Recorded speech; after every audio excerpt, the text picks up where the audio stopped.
आपके पास NCERT book, GK Bose या फिर सीबीएसई। ठीक है, तो हम इस एक्सरसाइज का इंट्रो पार्ट पढ़ गए थे ऑलरेडी। इंट्रो पार्ट में हमने क्या पढ़ा था इंट्रो पार्ट में कि कार्टेशियन प्रोडक्ट ऑफ सेट क्या होता है। कार्टेशियन प्रोडक्ट एक ऑर्डर पेयर में हमें सेट देता है, उसको हम कार्टेशियन प्रोडक्ट कहते हैं। ठीक है, कार्टेशियन प्रोडक्ट ऑफ सेट क्या देता है, हमें एक ऑर्डर पेयर देता है जिसमें पहला एलिमेंट किससे बिलोंग करता है, सेट ए से, और दूसरा एलिमेंट किससे बिलोंग करता है, सेट बी से। ठीक है, ये पढ़ा था हमने, और हमने उसको ऑर्डर पेयर कैसे सॉल्व करते हैं हमने वो भी निकाल दिया था। तो हम आज एक्सरसाइज 2.1 का सॉल्यूशन पढ़ेंगे। क्या पढ़ेंगे, एक्सरसाइज 2.1 का सॉल्यूशन। तो देखिए पहला क्वेश्चन क्या है। पहला क्वेश्चन आपके पास क्या है, पहला क्वेश्चन क्या है, अगर आपके पास x/3 जो है +1 और y-2/3 इसके बराबर 5/3 और 1/3। Find x and y। बताओ, मैंने कार्टेशियन प्रोडक्ट ऑफ सेट का जब डेफिनेशन सॉल्व करवाई थी, मैंने वहां से कुछ ऑब्जर्वेशन की थी। तो ये कौन सी ऑब्जर्वेशन है, फर्स्ट, सेकंड, थर्ड या fourth? Order pair of equal set की है भाई, order pair of equal set. This element will become equal to 5/3 and this element will become 1/3। इसका सॉल्यूशन क्या था, सिंपल है, x/3 + 1 = 5/3 के बराबर है, और y-2/3 = 1/3। बोलो ये आई समझ? ठीक है, क्लियर। पहले इसको सॉल्व करो, इसको इसके साथ मल्टीप्लाई करेंगे, 3/3 = 5/। जब भी डिनोमिनेटर में सेम होता है इसको हम कैंसिल कर देते हैं। ठीक है, x + 3 = 5 एंड x = 5 अपनी जगह, और x की वैल्यू मिल गई। और इसको सॉल्व करो, 3y इसको इसके साथ मल्टीप्लाई -2/3 = 1/, ये और ये कैंसिल, 3y = 1, इस 2 को इस साइड लेंगे तो +2 बन जाएगा, और y = 3/3, ये कैंसिल, तो y = 1। इसके एक और कुछ करना है, क्लियर है? ठीक है, क्वेश्चन नंबर सेकंड क्या है, क्वेश्चन नंबर सेकंड क्या है, कह रहा है अगर सेट ए में 2 एलिमेंट है, आप कुछ देखो क्या कह रहा है, if the set A has 3 element and set B has कितने एलिमेंट, बी में कितने एलिमेंट है, 3 एलिमेंट है। ठीक है, then find number of element in A cross B. बताओ फिर कितने नंबर ऑफ एलिमेंट होंगे ए क्रॉस बी। मैंने कुछ एक ऑब्जर्वेशन बताया, मैंने कहा था कि अगर एंड ऑफ ए में p एलिमेंट होंगे तो एंड ऑफ बी में आगे q एलिमेंट है। बताओ जी, number of element A cross B में क्या होगा, p क्रॉस q, है ना, मैंने ये ऑब्जर्वेशन बताई थी। ठीक है, तो यही ऑब्जर्वेशन यहाँ पे होगी। सेट ए में कितने एलिमेंट है, 3। ठीक है, number of element in set A equal to क्या, 3। Number of element in set B में कितने एलिमेंट है, बताओ, 3 है ना। तो बताओ जी फिर ए क्रॉस बी क्या होगा, number of element in A cross B में क्या होंगे, अरे भाई पी क्यों क्या है, 3 है, 3 × 3। ठीक है, कितना आ गया, 9 एलिमेंट है। ये लो, अगर इसको रखना है तो ऐसे लिखो, number of element in set A = 3, number of element in set B = आपके पास 3। तो n of A cross B क्या आएगा भाई, 3 × 3 तो क्या आएगा, 9। ऐसे लिखो, ऐसे लिखो, जैसे आपको मर्जी। नेक्स्ट क्वेश्चन,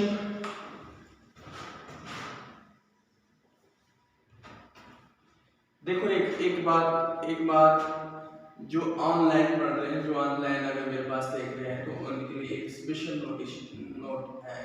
जो फाइनेंस के लिए पढ़ रहे हैं, जो फाइनेंस के लिए पढ़ रहे हैं, वहाँ पे आपको सेट है, वहाँ पे आपको सेट है, बाइनॉमियल थ्योरम है और रिलेशन फंक्शन है।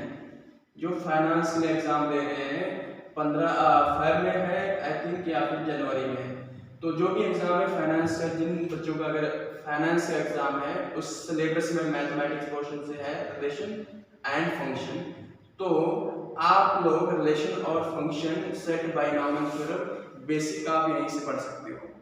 बेसिक आप यही पढ़ सकते हो, बेसिक यही रहेगा आप लोगों का, सारों का बेसिक यही रहेगा। सिर्फ डिफरेंस क्या होगा, डिफरेंस होगा क्वेश्चन आपके पास वहाँ पे प्रॉब्लम सॉल्विंग आएंगे, तो वहाँ पे आप यही कंसेप्ट अप्लाई करोगे, चाहे वो केस होगा बाइनॉमियल का, चाहे वो सेट का होगा या चाहे वो रिलेशन फंक्शन का होगा। अच्छा, हमारे यहाँ क्वेश्चन कौन सा हुआ, सेकंड हो गया, ठीक है। तो देखो मैं ये फाइनेंस वालों के लिए बता रहा था, मैं कह रहा हूँ ना कि ये चैप्टर्स इतने इंपॉर्टेंट है कि आपको पढ़ने ही पढ़ने, हर एग्जाम में आता है। फाइनेंस के एग्जाम है, एक फाइनेंस का अकाउंट असिस्टेंट का एक एग्जाम है, ठीक है। तो वहाँ पे ये जो हमने सेट पढ़ा ना, और जो हम रिलेशन फंक्शन पढ़ रहे हैं ना, और जो बाइनॉमियल थ्योरम है आगे आपने वो चैप्टर है वो पढ़ने, तो आपको फाइनेंस में भी है, अकाउंट असिस्टेंट जो पढ़ रहे हैं तो उनको भी सिलेबस में डिस्कस किया हुआ है।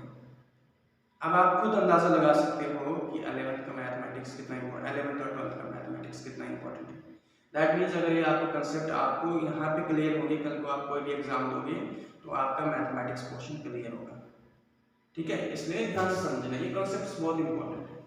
अच्छा, हमारा एक्सरसाइज 2.1 का थर्ड क्वेश्चन, सेकंड क्वेश्चन करके थर्ड क्वेश्चन। थर्ड क्वेश्चन क्या है, अगर आपके पास जी क्या आपके पास जी है आपके पास 7 और 8 और h क्या है आपके पास 5, 4 और 2। Find g cross h and h cross g। बोलो, निकाल सकते हो, बोलो g क्रॉस h क्या आएगा 7, 5। और हाँ, एक बात आप लोग, अगर आप चाहते हो कि मैं बाइनॉमियल और सेट और रिलेशन फंक्शन पे प्रॉब्लम सॉल्विंग की वीडियो अपलोड करूं तो मुझे आप बता सकते हो, तो मैं वैसे अपलोड कर दूंगा अगर आपको नीड है तो। जी क्रॉस एच क्या है बताओ 7, 5, 7, 4, 7, 2, ठीक है। उसके बाद 8, 5, 8, 4, 8, 2, ठीक है। उसके बाद क्या आएगा h क्रॉस g क्या आएगा 5, 7 बताओ 5, 7, ठीक है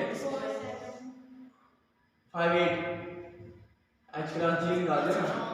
उसके बाद 4, 7, 4, 8। उसके बाद क्या 2, 7, 2, 8। याद रखना। अब आप सोचोगे इसको याद रखना, 3 + 5 करेंगे या 5 + 3 करेंगे तो आंसर क्या आएगा 8 और 8 ही आएगा। But cross Cartesian product of set में ऐसा नहीं होता है, ठीक है। अगर आपने g क्रॉस h निकाला है तो h क्रॉस g कभी इक्वल नहीं होगा। देखो 7, 5, 5, 7 तो ये इसकी इक्वल कहाँ आएगा, ठीक है। जब भी क्रॉस निकालोगे LHS is not equal to RHS के बराबर आएगा जब कार्टेशियन प्रोडक्ट ऑफ सेट निकालोगे। बट एडिशन के केस में आप क्या करते हो, एडिशन के केस में 2 + 5 करो या 5 + 2 करो, आंसर सेम है। इस केस में ऐसा है, ठीक है। g क्रॉस h निकालना तो g क्रॉस h निकालना और h क्रॉस g निकालना तो वही निकालना, ठीक है। क्वेश्चन नंबर 4, क्वेश्चन नंबर 4 क्या कह रहा है, स्टेट ट्रू और फॉल्स बताने हैं, ट्रू और फॉल्स बताने हैं। तो पहला पार्ट है, अगर p में एलिमेंट कितने हैं m है और q में एलिमेंट है आपके पास ब्रेसेस के अंदर, मैं भूल जाता हूं q के अंदर क्या एलिमेंट है n m, तो और इसने खुद निकाल के दिया, इसने निकाला है p cross q equal to m n और n n, ये इसने खुद निकाला है, बुक वाले ने ये क्वेश्चन पूछा है कि p अगर हमारे पास m n है और q हमारे पास क्या है n m है, तो वो कह रहा है कि मैंने निकाला p P cross Q MN और NN। क्या ये ट्रू है या फॉल्स है? क्या ये सही है या गलत है? बुक वाला कहता है कि मैंने ये निकाला है, क्या ये सही है या गलत है? गलत है। फिर इसका क्या अगर कह रहा है अगर गलत है तो आप प्रूफ करके बताओ, आप सही कर इसको, ठीक है? तो ये P क्रॉस Q क्या आएगा? MN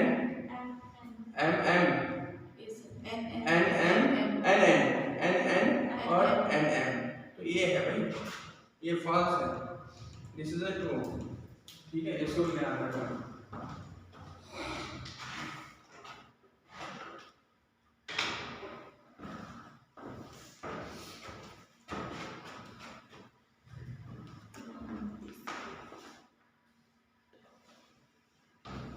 नेक्स्ट दूसरा पार्ट क्या है?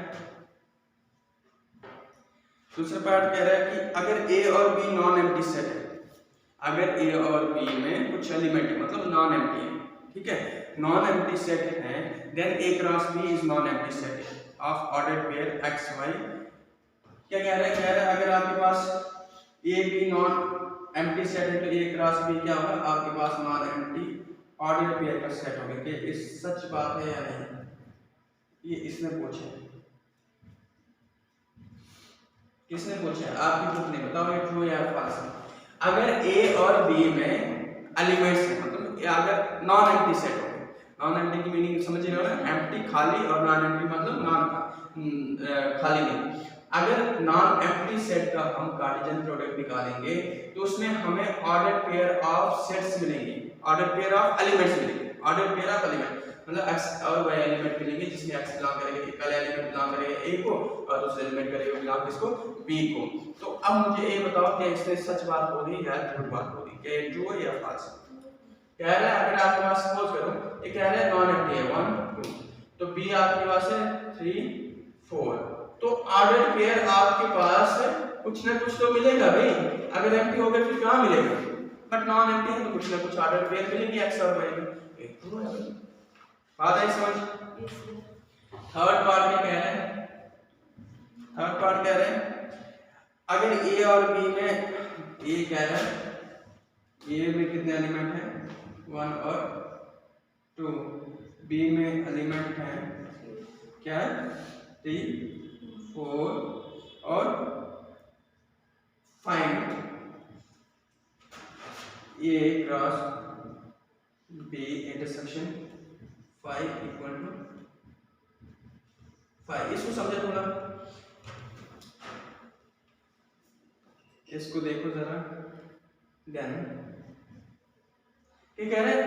ए सेट अगर आपके पास 1 2 है, बी सेट आपके पास है 3 4 है, तो उस केस में ए क्रॉस बी इंटरसेक्शन 5 5 ही आएगा आंसर। क्या ट्रू या फॉल्स है? क्या कह रहा है? बी इंटरसेक्शन 5 निकालो और उसका क्रॉस ए के साथ निकालो तो आपके पास आंसर 5 आएगा। क्या ये सच बात है या झूठ बात है? ट्रू है या फॉल्स है? कैसे? देखो बी सेट क्या है आपके पास, पहले ये निकालेंगे। अगर देखेंगे बी सेट क्या है, बी सेट क्या आपके पास 3 4, इसका इंटरसेक्शन किसके साथ लेना है? 5 के साथ, तो बी क्या आएगा? इन दोनों में कुछ कॉमन है? 5 ही आएगा ना। अब ए क्रॉस बी निकालो, ए क्रॉस क्या है? ए क्रॉस बी निकालो, ए क्रॉस बी निकालो। ए क्या है आपके पास 1 और 2 और बी क्या है? ये बी इंटरसेक्शन 5 क्या है? 5 है ना। बी इंटरसेक्शन 5 क्या है? 5 है। तो निकालो, इसके साथ क्रॉस निकालोगे 1 फिर भाई कुछ ऑर्डर पेयर मिलेंगे ही नहीं। जब इसमें कुछ एलिमेंट ही नहीं है तो कैसे ऑर्डर पेयर निकालोगे इसका? तो ये ट्रू बात है भाई, ठीक है? किसी एक सेट का क्रॉस लेना दूसरे एम्प्टी सेट के साथ, तो आपके पास एम्प्टी सेट ही मिलेगा, ठीक है? क्वेश्चन नंबर 4 कर लिया हमने। अब क्वेश्चन नंबर 5 आप खुद करोगे, मैंने ये example. Question number 5, question number 5 क्या है? ए पार्ट क्या है आपके पास? -1 और 1 फाइंड ए क्रॉस ए। बोलो इसको क्या कहते हैं? इसको क्या कहते हैं? Order triplet. तो इसका ऑर्डर ट्रिपलेट मुझे जबानी बताओ क्या आएगा? -1 1 और -1, ठीक है? पहले आपने क्या निकालना है? पहले आपने ए क्रॉस ए निकालना है। निकाल दोगे ना? क्योंकि मैंने एग्जांपल में ऑलरेडी करवाया हुआ है भाई। ये ले लो -1 और अपने आप के साथ ही क्रॉस ले लो, ए क्रॉस ए। तो क्या आएगा इसका? इसमें क्या आएगा, ए लो, ये लो, ए -1 और 1, ये ए -1 और 1, ये ए है, ए भी है, पहले इसके साथ फिर इसके साथ, तो क्या आएगा -1 और -1, उसके बाद क्या आएगा -1 और 1, उसके बाद क्या आएगा 1 और -1 और 1 और 1, ठीक है। ये आपके पास आ गया। अब आप टेबल ले लो, ए क्रॉस इसके दो क्या क्रॉस ए के साथ ले लो, इसमें क्या आएगा, इसमें आएगा -1 है ना, ए क्रॉस ए क्या है -1 और 1, उसके बाद 1 और -1 1 और 1, ये क्या है ए क्रॉस ए है, ये क्या है आपके पास -1 और 1, इसके साथ ए क्या आएगा बताओ, -1 उसके बाद क्या आएगा -1 और 1, उसके बाद 1 -1 उसके बाद 1 -1 उसके बाद 1 -1 उसके बाद क्या आएगा 1 ठीक है।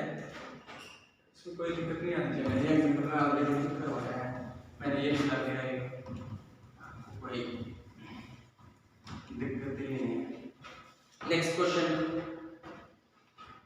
क्वेश्चन क्या कह रहा है, फिफ्थ अब कौन सा सिक्स्थ पार्ट है, ये कह रहा है अगर आपके पास ए क्रॉस बी क्या है, आपके पास ए क्रॉस बी है, क्वेश्चन नंबर 6, ए क्रॉस बी अगर आपके पास क्या है ए एक्स है और उसके बाद क्या है ए वाई है, बोलो भाई